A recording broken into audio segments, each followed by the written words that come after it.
Welcome back to my channel and let's talk about Wicked. So myself, like pretty much everyone else on the face of planet Earth right now, is obsessed with Wicked, just cannot stop talking about it. And with the movie that was recently released, I was actually shocked by the amount of people that didn't know that the stage play is actually based, well, loosely based off technically 2 books. So let's talk about it. So I wanted to discuss the books behind the musical and therefore behind the movie, because I was actually really shocked by the amount of people that didn't realize that it's based off books. So for the uninitiated, I'm going to give you a crash course into both the plots of Wicked by Gregory Maguire and The Wizard of Oz by L. Frank Baum. Normally when I do these recap videos, I do my best to keep the plot points to a minimum, because I guess like my aim when I do these videos is that I want you to read the books I'm recommending.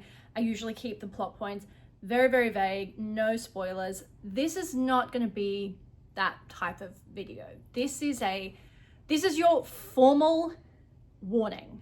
This is going to have many spoilers for both the Wizard of Oz book, the Wizard of Oz movie, the Wicked book, the Wicked stage show, the Wicked movie part 1 plus part 2, which is coming out next year. So you've been warned. So The Wonderful Wizard of Oz is originally a children's illustrated book written by L. Frank Baum in 1901. It had a print run of 10,000 copies when it was first printed, which very quickly sold out, and has since gone on to sell 3 million copies since it came into the public domain, which I think was in the 1950s. What a lot of people don't know, myself included, was that Wicked is not the first time that The Wizard of Oz has been brought to the stage. Oz was actually first brought to the stage at the Chicago Grand Opera House in 1902, which was about a year after its publication. And after the enormous success of both the original book and the stage show, Baum went on to write 13 books in the Oz world, which is just insane.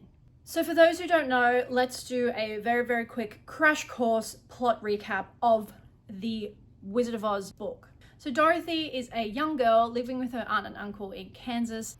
A tornado picks up the house with both herself and her little dog Toto in it and drops it into the land of Oz. When Dorothy arrives in Oz, she inadvertently kills the Wicked Witch of the East by crushing her with the house. She's then lauded by all the Munchkins in Munchkaland, and she meets the first witch, Glinda the Good, who gives her a pair of silver slippers that have magical qualities. Glinda tells Dorothy that for her to go back to Kansas, she needs to meet the Wizard of Oz and he can grant her one wish. So Dorothy sets off on the yellow brick road to find the wizard, meeting along the way a cowardly lion, a tin man, and a scarecrow. They arrive at the Emerald City, meet the wizard, and the wizard agrees to grant the 4 of them their wishes if they can kill the Wicked Witch of the West. As they approach her lair, the witch sends multiple packs of creatures out to try and stop them. Eventually, the lion is caged, the scarecrow is taken apart, and the Tin Man is dented. Dorothy becomes the witch's slave and is eventually tricked out of giving one of her silver shoes to the witch. Dorothy becomes so angered by being tricked by the witch that she throws a bucket of water on her, and the Wicked Witch of the West is dead. Dorothy returns home to Kansas and lives happily ever after. The plot of the movie very closely follows this general vibe, with only a couple of changes, one being the iconic slippers becoming rubies, not silver, which I do think was kind of a nice change because Glinda, as we know, is very like pink and silver, so I feel like the slippers do a really nice job of kind of differentiating between Dorothy and Glinda. But overall, the changes made in the movie by MGM really don't affect any of the overall plot points that are featured in the original book. Now let's talk about Wicked. So Wicked was written in 1995 by Gregory Maguire, and let me be clear, Wicked is not a children's book. This book is dark, it's violent, it has some incredibly questionable discussions of like deep-seated issues like racism and sexism and homophobia. It's actually quite X-rated too, with the animals in the book being sentient like they are in The Wizard of Oz. Let's just say they're sentient enough to, you know. There's also quite gratuitous and graphic depictions of violence, both physical violence, sexual violence. All of the sex scenes are quite X-rated. All of the violent scenes are quite descriptive. Basically, it's just not for kids at all, point blank. I do think the book is intentionally provocative. It kind of encourages the reader to question their assumptions about people in power and the nature of good versus evil, which was sort of Maguire's, I guess, point with Wicked. He wanted to take some of the themes of like morality and the root of evil that are often presented in texts like Charles Dickens style novels and superimpose those onto a villain character that he thought was very two-dimensionally represented. Maguire had a kind of lifetime love of the Oz world, and so to him it kind of made sense to explore the backstory of this very villainized character. So the Book of Wicked is not always told in like a linear chronological order, so let me try and break the events of Wicked down in a bit more of a chronological way. So Melina Throp is a wealthy socialite who is married to Frex, who is a kind of fanatical minister. He often travels for work, and so Melina is left home alone and kind of neglected a lot, and she begins to have affairs, one of which is with a stranger who gives her a strange green elixir that she doesn't realize at the time is going to affect her unborn child. Elphaba is born with green skin, sharp teeth, and a very kind of unsettling, wise beyond her years demeanor. Her upbringing is violent right from the get-go, with her parents both considering drowning her at birth, and also she bites off the finger of one of her midwives. Soon Elphaba is joined by her sister, Nessa Rose, who in the book's One Big Change is Nessa is actually born with no arms. Elphaba and Nessa both travel to Shiz University, where Elphaba meets her vain and spoiled roommate, Galinda. She also befriends a sentient goat professor called Dr. Dillamond, who teaches biology. Dillamond also studies animal sentience and is a very strong advocate for the oppression of animals that is currently happening in the world universe by the Wizard of Oz. Slowly, Galinda and Elphaba start to be really interested in the opposing traits of each other and actually slowly become friends, but the world is really shaken when Dr. Dillamond is found murdered under very suspicious circumstances. Elphaba is obviously devastated by the death of her mentor and friend, and Galinda decides to shorten her name to Glinda in honor of Dr. Dillamond, who could never quite pronounce it correctly.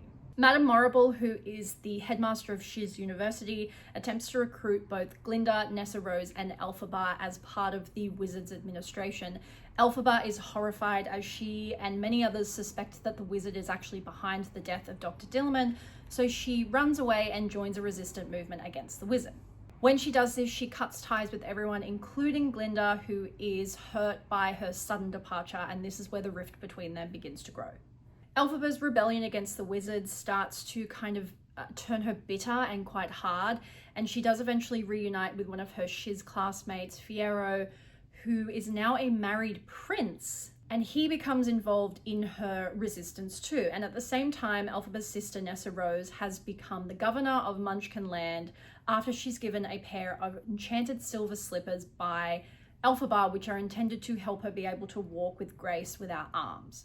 Fiyero's involvement in the resistance of the Wizard ends up with him being captured, tortured, and killed, and Elphaba flees to his family estate where his widow and children live. His family estate is also eventually raided by the Wizard's goons, and sadly his widow and a few of his children are killed.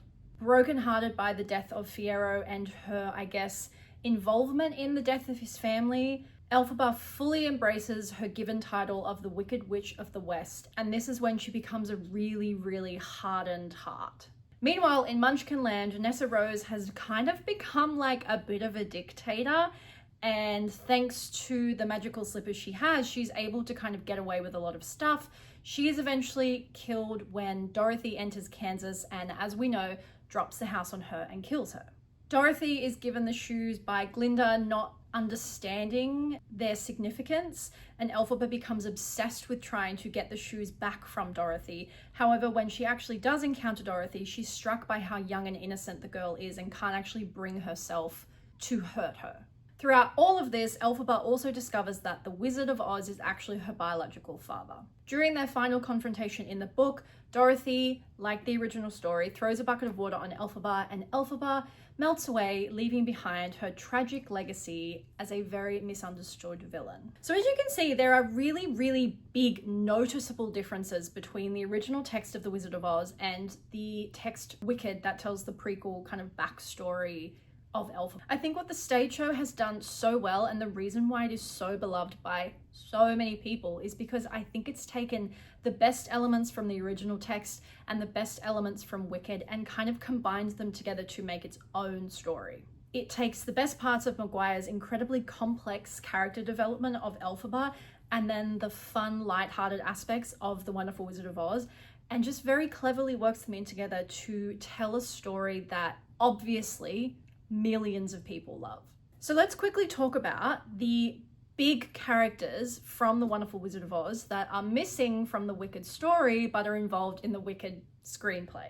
So first of all is the Cowardly Lion, who is personally one of my favorite characters in the movie. I just love him so much. So in the Wicked novel, he plays a very, very small part. It's kind of like just a passing character where Fiyero and Elphaba are rescuing a lion cub and set it free in the wild. In the stage show, the lion that they release at the beginning becomes the Cowardly Lion that teams up with Dorothy, and he is hell-bent on getting revenge from Elphaba because he seems to think that the only reason he is so cowardly is because he wasn't allowed to fight his own battles when he was a child.